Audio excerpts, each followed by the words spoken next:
السلام عليكم ورحمة الله تعالى وبركاته. كي دايرين؟ لاباس عليكم؟ كنتمنى ان الفيديو ديال اليوم يلقاكم بخير وبالف خير وبصحة جيدة.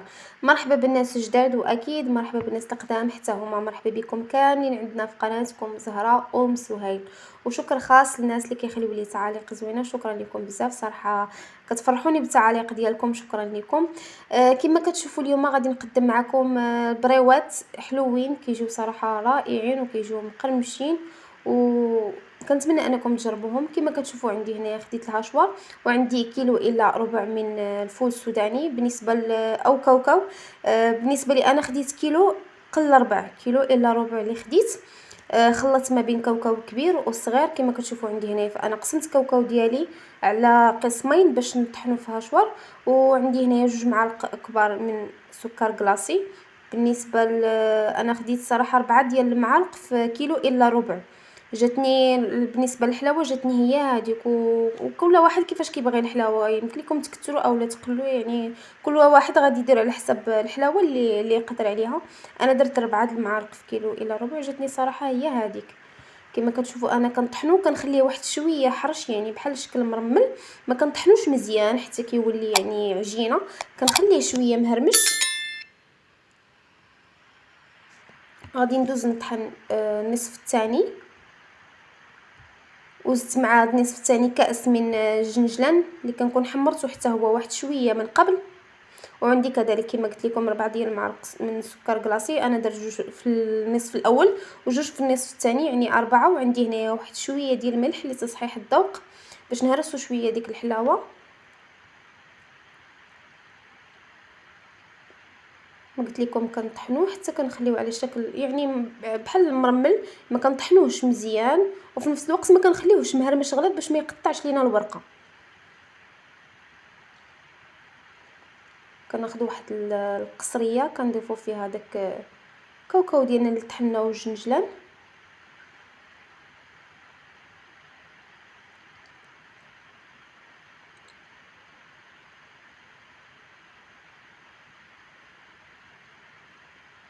عندي هنايا ملعقه كبيره ونصف من القرفه،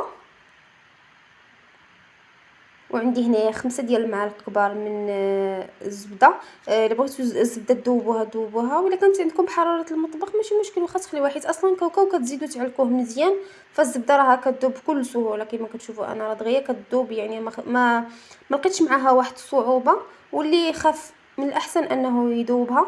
كما كتشوفوا انا راني دلكتها مزيان بيديا حتى دخلت في داك الكاوكاو كامل.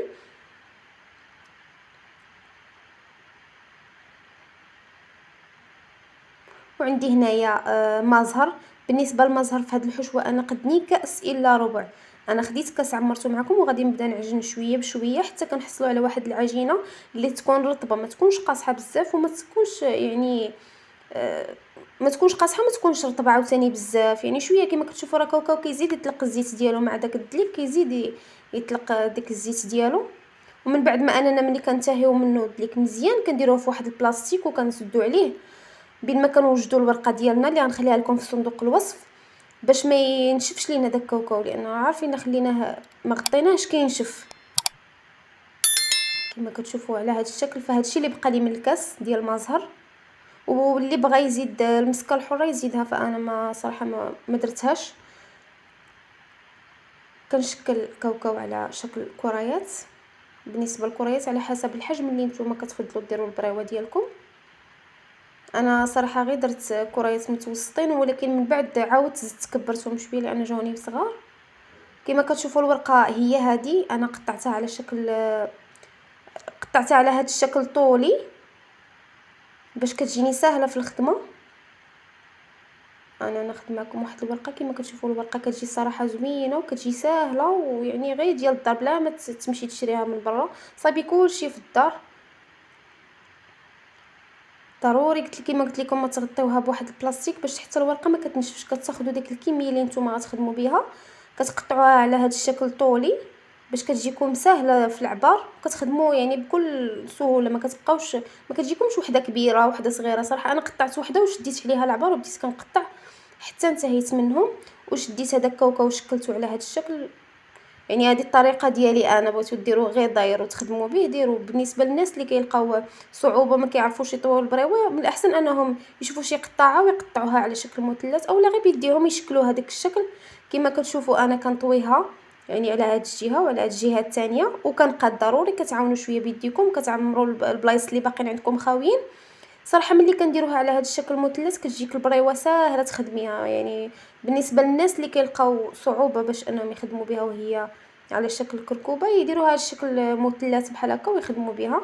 وانا سقتها بواحد شويه دقيق والماء باش ما كتحلش لينا ملي كنجيو نقليوها.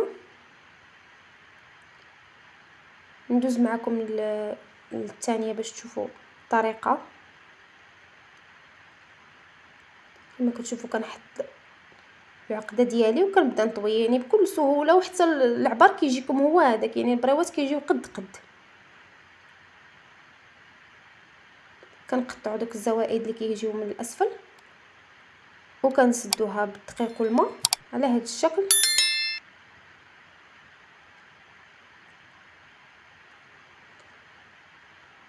بالنسبه للشكل الثاني فانا درتو على شكل سيجار. شديت الورقه قسمتها على شكل ربعه، جاتني حتى هي مثلثات كبيره وعمرتها على شكل طولي وبديت كنجمعها هكا كنروليها حتى عطاتني داك الشكل وسديتها حتى هي بالدقيق والماء.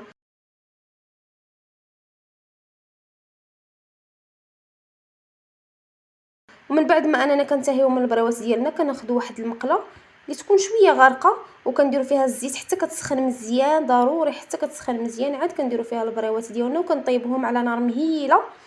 وبالنسبه للعسل فانا حتى هي غنخليها لكم في صندوق الوصف، راه فايت حضرناها معكم، غنخليها لكم في صندوق الوصف باش تشوفوها.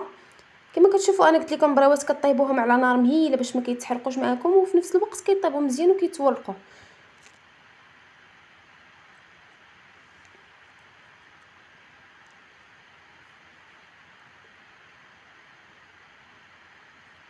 فانا كل وحده كتكون طابت كنقطرها مزيان من الزيت وكنديرها في العسل وكنخليها شويه تشرب العسل، عاد نزيد نكمل البقيه الثانيه حتى هما كنديرهم يطيبوا. من بعد ما انني كنكون انتهيت منهم كنتحصلوا على هذا الشكل. الصراحه كيجي زوينين وكيجيو مقرمشين والمذاق يا سلام. غير جربوهم ان شاء الله وما غاديش تندموا عليهم. وبالنسبه لي جربوهم يخليه لي في كومونتير كيفاش جاوكم. كنتمنى ان الفيديو ديالي ما ينال الاعجاب ديالكم، وشكرا والسلام عليكم ورحمه الله تعالى وبركاته. الى اللقاء.